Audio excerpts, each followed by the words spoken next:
ตัวนี้กะบ่มีหยังหลายนะทุกคนตัวนี้กะมาอยู่กับหนูเส้นเคยเนาะสิพาทุกคนไปฮอนคำเนาะตัวนี้กะอยู่กับเพื่อนเนาะกำลังสิออกเดินทางนะทุกคนกำลังทาน้องสาวเดินทางเรียบร้อยเนาะตอนถนนใหญ่นะทุกคนตัวนี้กะทางไปเขื่อนเซกามานเนาะเพื่อจะมานั่นเองเนาะแต่ว่าใช้เวลากะมันโดนเติบเนาะนี่กะบรรยากาศตอนเช้าเนาะอากาศโคตรหนาวเลยประมาณ6 โมงเนาะ6 โมงเช้าแหละทุกคนบ่แม่นเนาะ8 โมงเช้าเนาะทุกคนเพราะว่าถ้าไปแต่เช้ามันก็หนาวเนาะเฮาก็บ่ไหวเนาะที่จะลงน้ำเนาะพอฮ้อนค่ำเฮาก็ต้องลงน้ำอยู่แล้วเนาะทุกคนตอนนี้ก็อากาศคงวังเวงเนาะมันอยู่ถนนก็ประมาณนี้เนาะรถก็แบบมันขึ้นไปบ่ไหวนะทุกคนนี่ตัวนี้กะมันอยู่แถวป่าแถวภูเหล็กไฟแหละทุกคนแต่ว่าขี่ไปกะประมาณ3 นาทีกว่าแล้วบ่ทันฮอดเนาะนี่ก็ใกล้สิฮอดแถวบอนป้อมตำรวจนั่นเองเนาะตัวนี้กะมาฮอดป้อมตำรวจเรียบร้อยเนาะทุกคนตัวนี้กะยังอีก5 นาทีเนาะก็สิฮอดเขื่อนสิกามานเนาะเพราะว่าสิพาไปชมบรรยากาศแถวนี้ก่อนเนาะทุกคนเพราะว่าบรรยากาศแถวนี้กะค่อนข้างจะเย็นดีเนาะยามเช้าเนาะนี่ตัวนี้กะฮอดเขื่อนสิกามานเรียบร้อยทุกคนถ้าฮอดเขื่อนสิกามานแล้วก็บ่ดนเนาะประมาณอีกชั่วโมงหนึ่งเนาะสิฮอดจุดเป้าหมายนะที่ว่าเราจะไปฮอดค่ำนั่นเองมื้อนี้เนาะจักสิมานหรือบ่เนาะทุกคนเนาะมาลุ้นมาเสียกันเลยเนาะตอนนี้กะบรรยากาศมันแบบคนความหลายทุกคนนี่เพราะว่าค่อยใส่ภาพเบลอนั่นเองเนาะค่อยก็ลืมนะทุกคนขอโทษเนาะที่บ่ชัดเจนเนาะนี่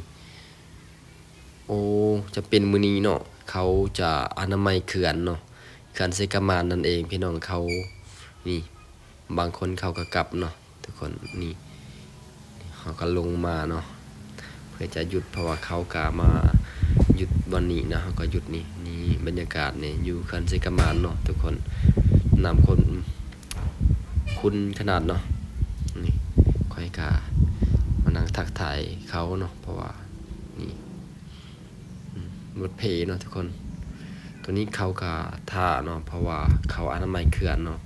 พวกเวียดเขาบ่ให้ผ่านเนาะพวกรปภเนาะนี่เฮากะมานั่งนี่จะมีคนไปหาปลาทุกคนแถวนี้เนาะเพราะว่าคนกะนี่เห็นบ่ทุกคนเขาบ่ให้เฮาข้ามผ่านไปเนาะทุกคนเพราะว่า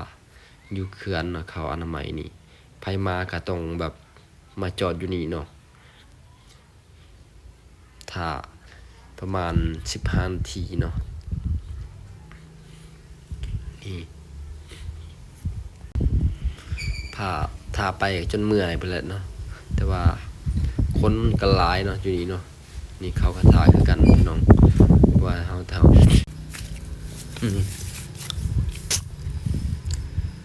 นี่คนก็มาใหม่เนาะเห็นบ่บรรยากาศในเก่าเย็นสุดซื่นเนาะทุกนี่แต่ว่ามื้อนี้ค่อนข้างค่อยสิบ่ได้ไปฮอนค่ำอยู่เนาะเพราะว่าเขาบ่ปล่อยให้ไปเนาะนี่รถใหญ่เนาะก็จอดไว้นี่เนาะนี่บางคนเขาก็แบบแอคชั่นเนาะทุกคนคอนเทนต์เนาะ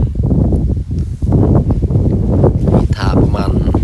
20 นาทีเลยเนาะยังบ่ทันมีวีแววนะสิได้ไปนะทุกคนเห็นบ่บางคนก็แล่นบ่เห็นเสือกเนาะแต่ว่าเขาปังไว้เนาะแล่นไว้เนาะพี่น้องนี่คนบ่หลายเนาะไปบางคนเขาก็ไปหาปลาเนาะเพราะว่าช่วงนี้เนาะเขาอัดเขื่อนเซกามานนั่นเองนะเขาไปหาปลาเนาะแต่ว่าหนูนี่ก็สิไปฮอนค่ำนั่นเนาะตั้งใจว่าสิไปฮอนค่ำนำนี้นะพี่น้องให้จักสิได้หรือบ่เนาะแต่ว่าบ่ส่งสิได้ไปพี่น้องอีกประมาณ20 นาทีเฮาก็สิกลับบ้านอีกเนาะนี่เห็นเขาก็จะไปทำเนาะแต่ว่าเขาว่า ฮอด12โมงเนาะเขาจึงปล่อยเนาะ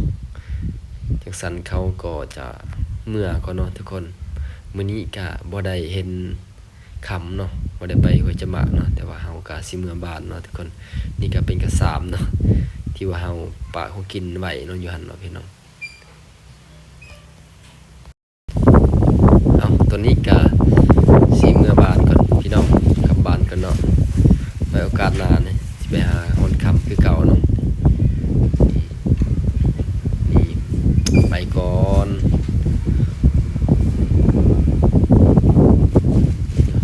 เขาก็สิกลับคือกันเนาะพี่น้องเนาะเพราะว่า12โมงบ่มีไผ